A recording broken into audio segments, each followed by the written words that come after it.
Hello there, everyone. Welcome to the debut of my new channel. My name is Rob, and I am going to call myself the Baseball Time Traveler. And as that name might suggest, I'm going to take us back in time to a lot of very, very important, iconic games in the game of baseball. Occasionally, I might venture into football, but primarily what I want to do is bring you back in time through baseball cards and review games, events, and that sort of thing. Really have some fun with this. And before I get too far into this, I just want to give you a brief background on who I am and why I'm doing this. I grew up in the 1960s. I collected cards for a short period of time in the mid 60s, right when I was starting Little League. And at that time, I was a big San Francisco Giants fan. I grew up in Pasadena, which is just outside of Los Angeles. So you might think I was an LA Dodgers fan, but actually I liked the Giants because we had recently moved from New York. This was 1962, and the San Francisco Giants were in the World Series against the New York Yankees.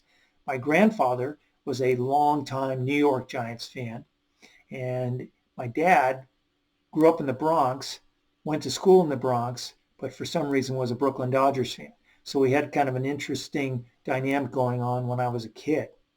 But to cut to the chase, I collected for 2 or 3 years.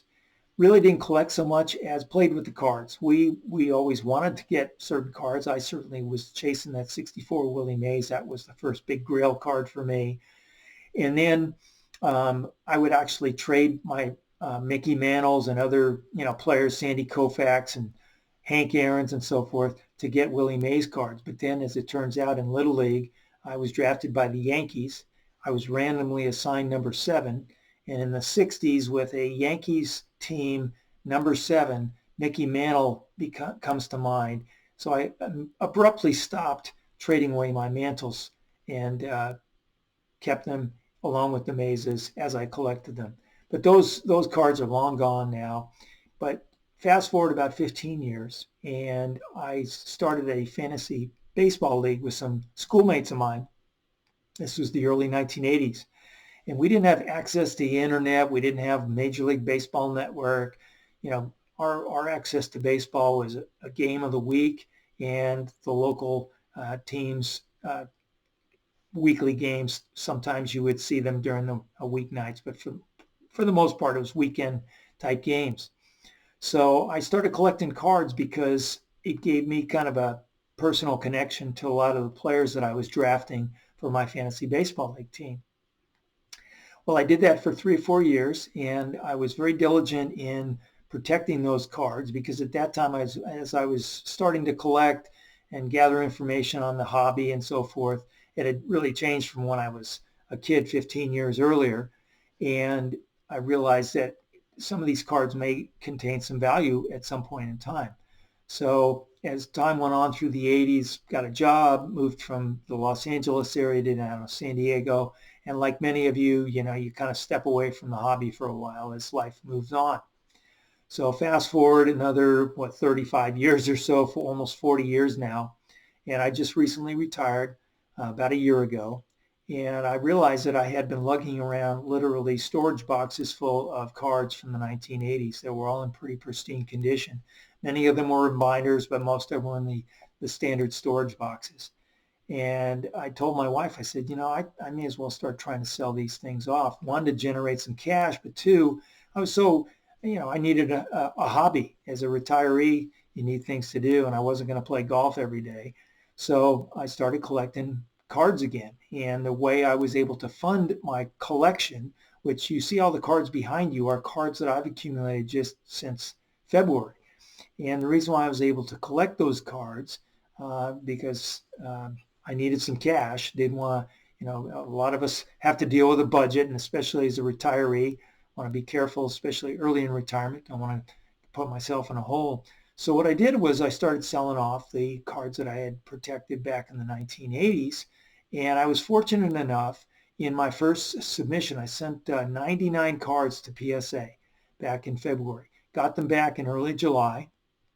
And as it turns out, I got a bunch of 9s and 8s and so forth of all the famers at the time, the Wade Boggses and the Cal Ripken's, Ryan Sandberg, Tony Gwynn's. Those were the hot cards at the time I was collecting.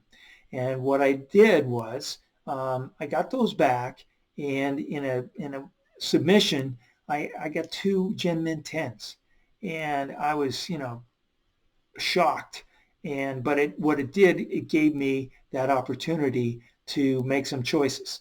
So do I sell the cards and then use that cash to buy some of the cards behind me right now, or do I sit on those cards? So I kind of did the middle.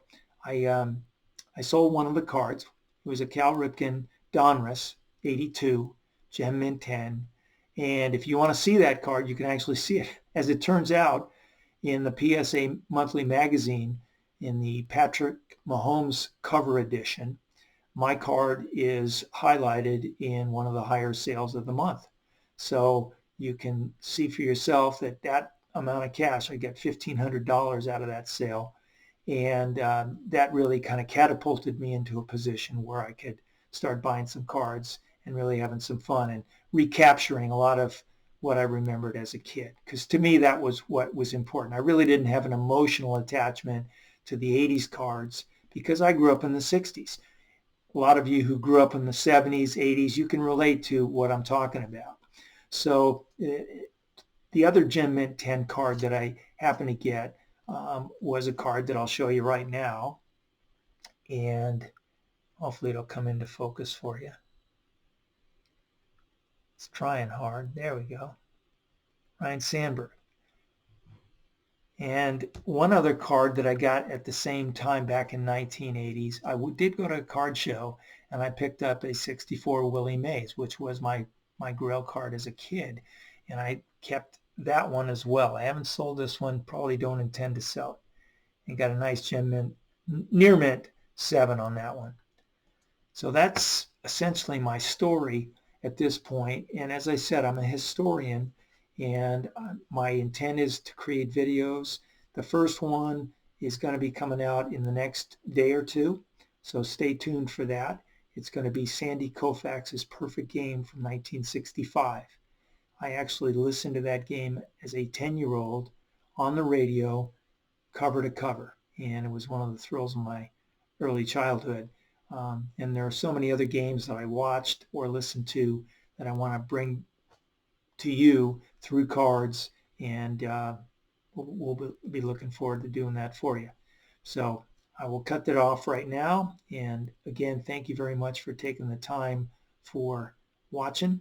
I'm excited to get going on this, and I hope you enjoy the content. Please leave any feedback, any comments below. That will help me with delivering the content that you want to see. So again, thanks again. Take care, and we'll talk soon.